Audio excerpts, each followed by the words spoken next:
Hi, I'm Donna Fisher, the State Long-Term Care Ombudsman, and we're going to talk a little bit today about the Ombudsman program and resident rights, specifically resident rights in the assisted living. The purpose of the Long-Term Care Ombudsman program is to protect and improve the quality of care and quality of life for residents of long-term care facilities through advocacy for and on behalf of the residents. So what exactly does a local ombudsman do? We have 6 local ombudsmen stationed throughout the state who visit facilities on a continual basis. The goal for nursing home visits is monthly. Assisted living visits, our goal is bi-monthly. We also visit registered residential facilities and adult foster care. However, we have to be invited into those centers in order to enter. We just, nursing homes and assisted livings, we are able to enter those by state statute. We have the authority to do that. However, we do not have the authority to just enter a registered residential or adult foster center. We have to have an invitation into those centers. We follow up on complaints, determine if the events are likely to have happened, work in a person-centered advocacy role to resolve those complaints. Everything we do is confidential, and we're not able to share that outside of the Ombudsman program unless we have received express permission from the resident themselves, or if the resident is unable to communicate the approval to share that information, we would go by the best thought that we would have, that whether that person would want that information followed up on or shared or not.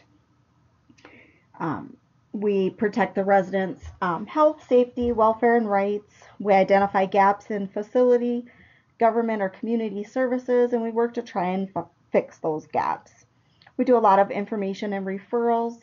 We send referrals to the long-term services and support specialist and other agencies as appropriate and as we're able.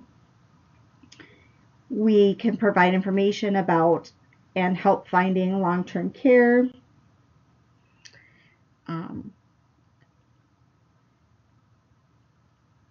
Along with all of the things that you see on your screen, and I apologize, I don't really read what's on your screen very often, but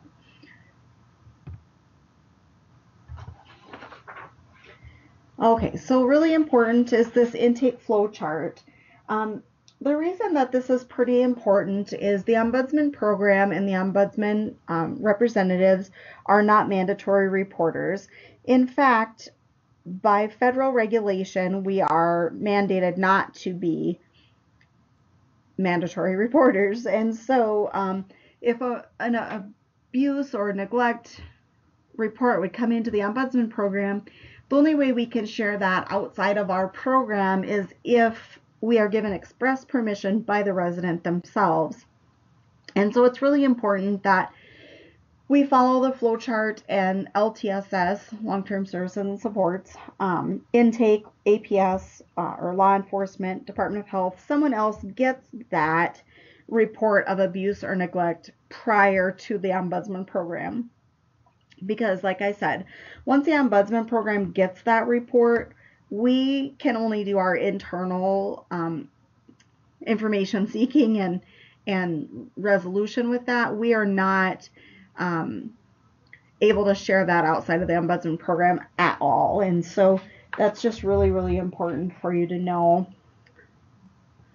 That's just a really good flow chart to have maybe at your on your computer desk, or really handy so that you can ask those questions with each caller. LTSS can make a referral to the Long-Term Care Ombudsman program and can share information with the Ombudsman. However, the Ombudsman cannot always share information back with LTSS. There are a couple of different ways that you can make a referral to the Long-Term Care Ombudsman program. You can make a referral by completing the electronic referral form, which is a fillable form that you can type right into, and you'll see it there on your screen. You can also complete this form. It's just a written form that you can just write on and email to the Long-Term Care Ombudsman program. Or kind of what I think most of your counterparts have found being the easiest way is to actually just print the call or the journal itself and send that over to the LTCO at state.sd.us. In order to print that, you can see on your screen, you would go to that print button and click the arrow there, and you would print it to select that Adobe PDF. Then you would save that to your computer and then attach that into an email to the LTCO email address. And so that seems to be maybe the best way that your counterparts have discovered to email that to us. However, you know, whatever works best for you out of those 3 referral processes, please feel free to use. Please email it to ltco at state.sd.us. You can always CC the local ombudsman on that as well, but they all have to come into state office for tracking purposes. And right there you'll see currently we have 6 regions, multi-county regions that are covered by the 6 ombudsmen. Once in a while we have a situation where there may be a conflict of interest at a facility, and that may require the ombudsman program to do some shuffling of facilities for a short time. So sometimes, you know, this chart might not be 100% accurate. However, you would still just go by this chart in making those referrals, and we will internally do some of that shuffling. So that's nothing anyone else needs to really worry about.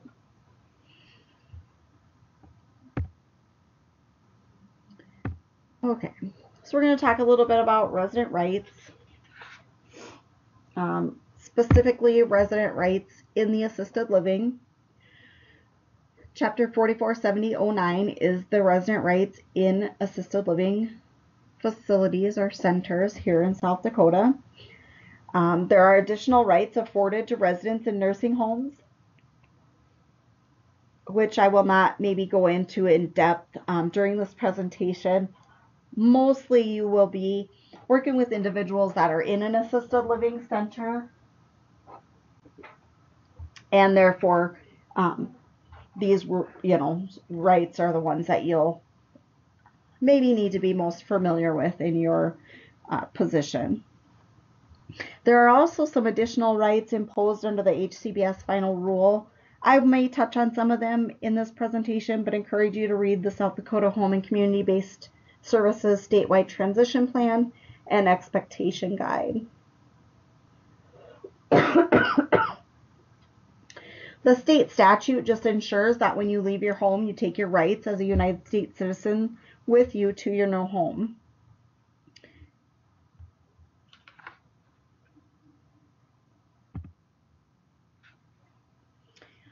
The center must treat every individual that resides there with respect and dignity, and care for them in a manner, in an environment that promotes, maintains, or enhances their quality of life. There must be equal access to care regardless of the diagnosis, condition, or payment source.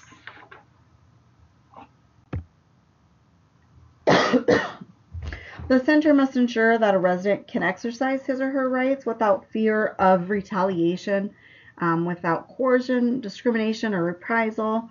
It's pretty difficult at times for staff members to not want to, you know, coerce or interfere or try and convince a resident to make, you know, good decisions for themselves. An individual retains rights to exercise all their rights, not delegated to a representative. Just because someone may have a power of attorney doesn't mean that all of their rights are transferred to that power of attorney. So sometimes when there's a power of attorney or a guardian, there's some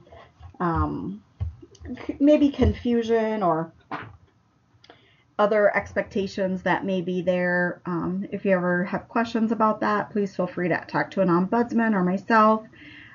Just because someone might have a power of attorney doesn't mean that the power of attorney is invoked. You know, I might have a power of attorney today. That doesn't mean that I can't make my own decisions. Typically, those are in place once a person becomes incapacitated. However, there are so many different powers of attorneys out there that it's really important not to just assume that they're in effect when they may not be.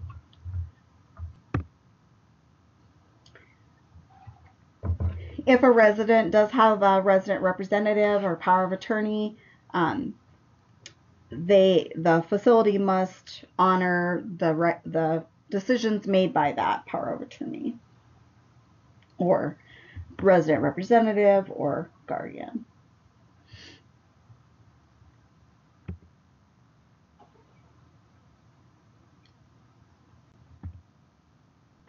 An individual's wishes and preferences must be taken into consideration.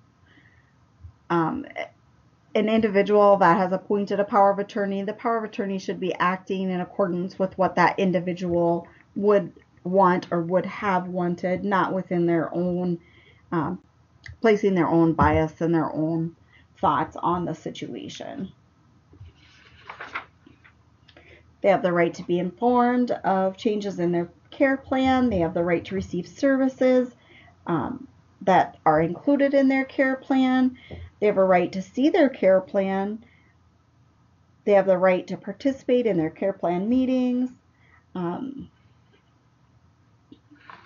They have a right to invite people to their care plan meetings that may not receive an invitation.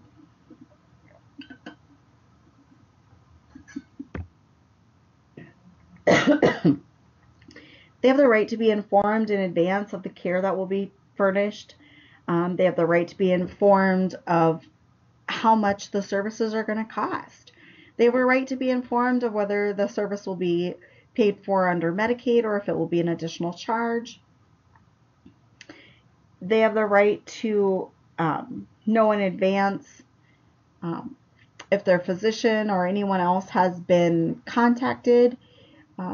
Individuals have a right to choose their physician or their own mental health practitioners or pharmacists. There are some caveats to that. I mean, the doctor has to be Medicare or Medicaid certified to enter the facility. The pharmacist has some additional requirements as well as the mental health providers. And so as long as the folks that the residents choose meet all the requirements, then they are able to have those individuals provide services to them.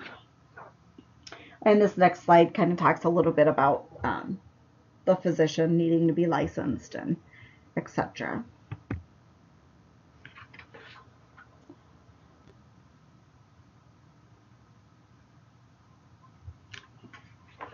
So the slide just talks again a little bit more about that choosing of the physician.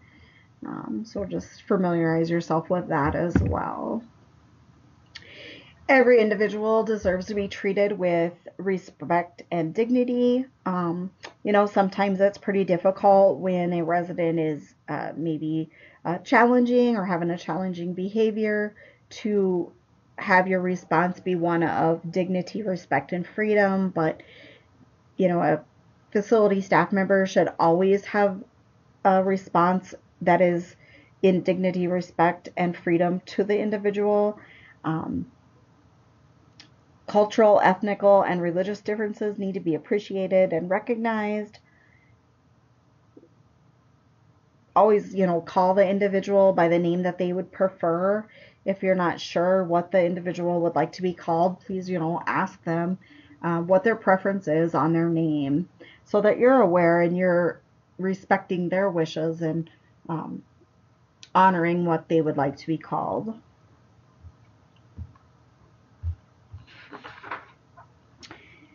Residents have the right to make poor choices, just like you and I. If an individual is choosing to leave the facility and partake in alcohol or smoking or drugs or whatever the case may be, and just making those poor decisions, we all have the opportunity to make poor decisions. Just because we're in an assisted living center or nursing home or any other center or facility doesn't mean that we no longer have the capacity to make those poor decisions. We do. We have the right to listen to the doctor or not, drink a soda if we want to, smoke a cigarette, anything that is legal or illegal if we choose to do so. But we also have to face the repercussions of our choices. And what the individuals at the facility need to do is inform the residents of those, possible side effects of making the poor decisions. Make sure that you're always knocking on an individual's door before walking in. Make sure that you always respect their privacy and don't just walk into their room without announcing yourself. Individuals have the right to talk to anyone inside or outside of the center. They have the right to talk to their LTSS worker. They have the right to talk to the Ombudsman, the federal Ombudsman, federal and state surveyors. They have the right to join or talk to any church or clergy that they desire. They must be allowed to utilize a telephone in private.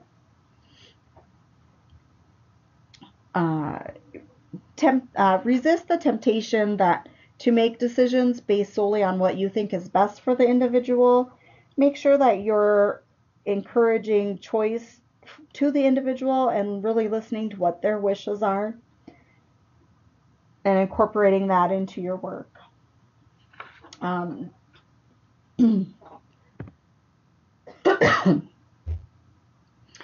Individuals have the right to plan their day, to take part in various activities in the center or in the community.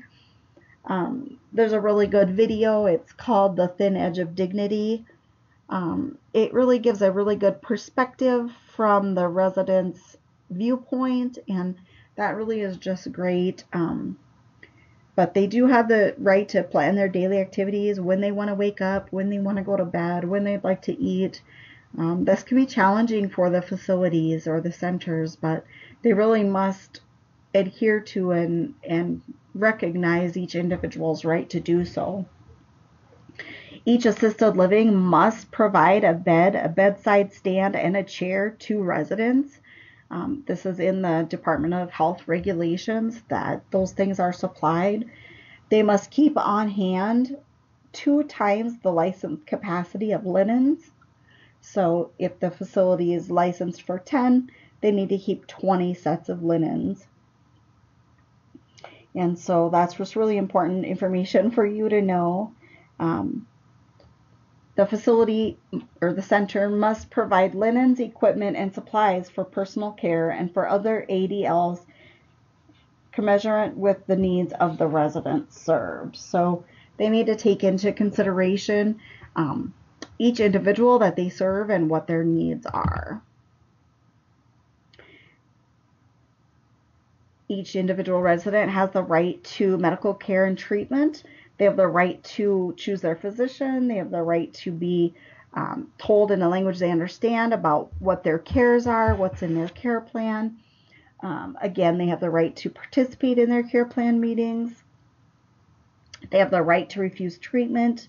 Just because an individual lives in a facility or a center does not take away their right to refuse treatment. The facility must inform the resident, consult with the resident's physician, or notify the resident's legal representative if there was an accident resulting in injury or a potential for necessary physician intervention.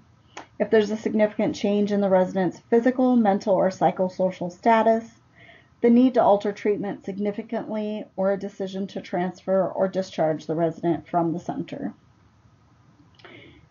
Again, residents have the right to choose a personal physician. Residents have the right to request copies, and the facility may not charge more than a community standard rate for those copies. If the resident does refuse treatment, they must be fully informed of any alternative treatments and the expected outcome when refusing treatments.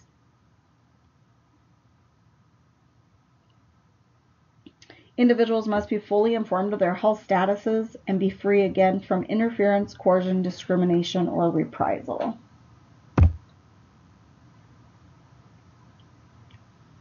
Individuals in assisted living centers can give themselves certain medications under certain conditions. So if their doctor and the assessments at the assisted living determine they are able to give themselves medications, then they could do so. Confidentiality, it's really important that all patient charts and records are kept in a safe place, that individuals are not talked about in the community or in a place where others can overhear. Individuals have the right to have their pain recognized and addressed. Individuals have the right to work. They have the right to perform work in the facility or in the center or in the community or not. They have the right to receive a wage if they desire to work. If the individual wants to perform services on behalf of the facility or the center, the resident may perform those services if the plan of care includes documentation of the need or the desire to work. The nature of the service performed is specific, and compensation for paid services is at or above standard rate. The resident also must agree to the work arrangement. There are centers in the state where individuals, take care of the lawn, they take care of flowers, they take care of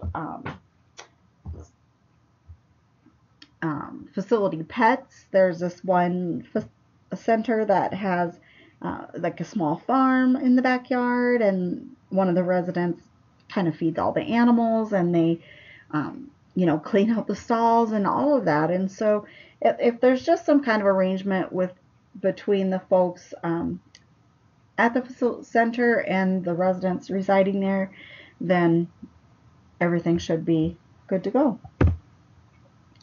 Individuals have the right to their own clothing and possessions. Everyone has the right to their personal possessions as long as space allows. And so sometimes you can get into a situation where an individual that's living in a center wants to have maybe boxes and stacks of items.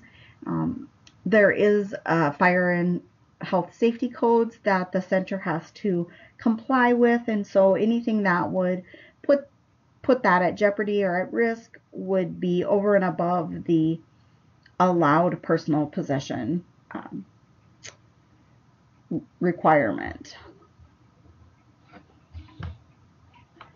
All of these rights that I've talked about so far, and we'll talk about, each individual in the center has these rights. However, if they start infringing upon someone else's rights by exercising their rights, then the rights of all kind of trump the rights of one. And so that can be kind of a sticky wicket sometimes. And so you may need to request some ombudsman assistance to weed through some of those things. Freedom from abuse and restraint. Restraints. Medication must never be used to impose discipline or for the convenience of staff. Restraints are not allowed at all in an assisted living center. If they are, I believe you are to notify the Department of Health. Centers must safeguard against resident abuse of any type: sexual, verbal, physical, mental, involuntary seclusion, exploitation by anyone, and theft of personal property.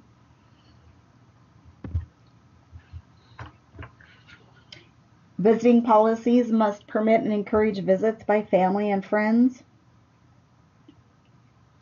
Centers must permit residents to send and receive unopened mail, to have access to stationery, postage, and writing implements at the resident's expense, access and use of a telephone without being overheard, and visit or share a room with a spouse if they both agree, have their door closed and require people to knock before entering.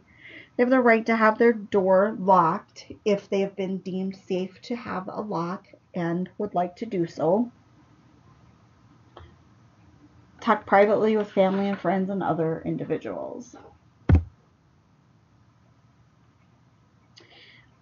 Again, they have the right to meet with and belong to any church that they want. They have the right to utilize the internet in private.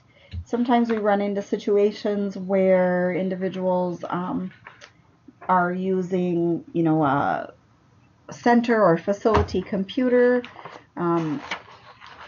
Oftentimes, these are maybe more out in a public area. Their rights to look at legal adult things such as pornography would possibly infringe upon the rights of others not to view pornography, and so there's kind of a fine line in that. However, if their individual is in their room and they want to look at legal pornography or whatever it is they want to look at, they should be allowed to do so even if it is off of the server of the facility or center. Financial affairs. Centers are not allowed to require residents to deposit their personal funds within the center, but if a resident chooses to do so and gives off written authorization, the center must hold the funds in accordance with South Dakota codified laws. They have the right to be told if they're entitled to Medicare or Medicaid and how to apply for those services.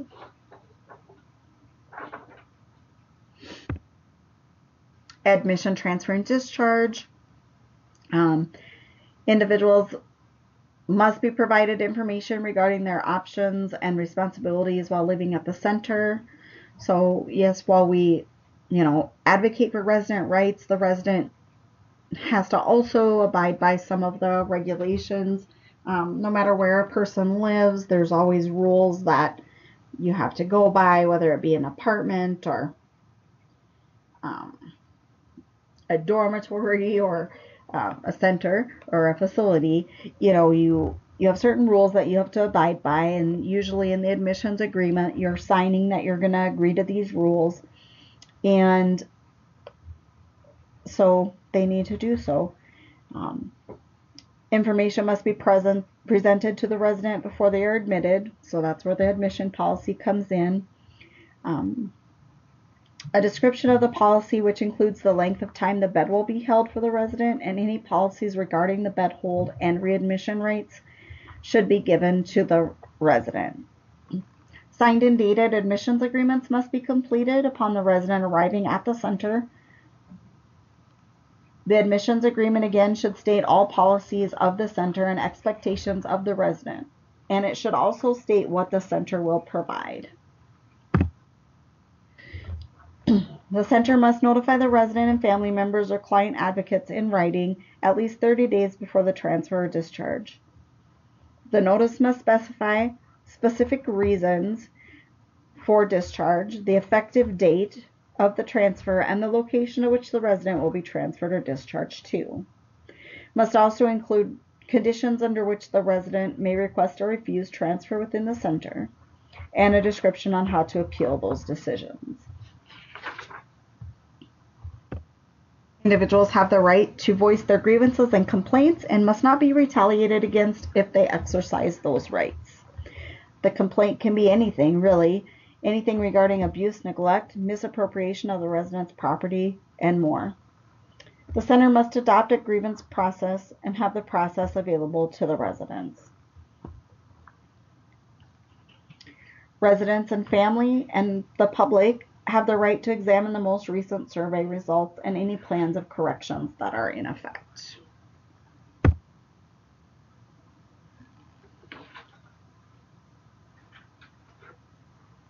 Like I stated before, there are some additional resident rights for nursing home residents, but we didn't kind of get into that.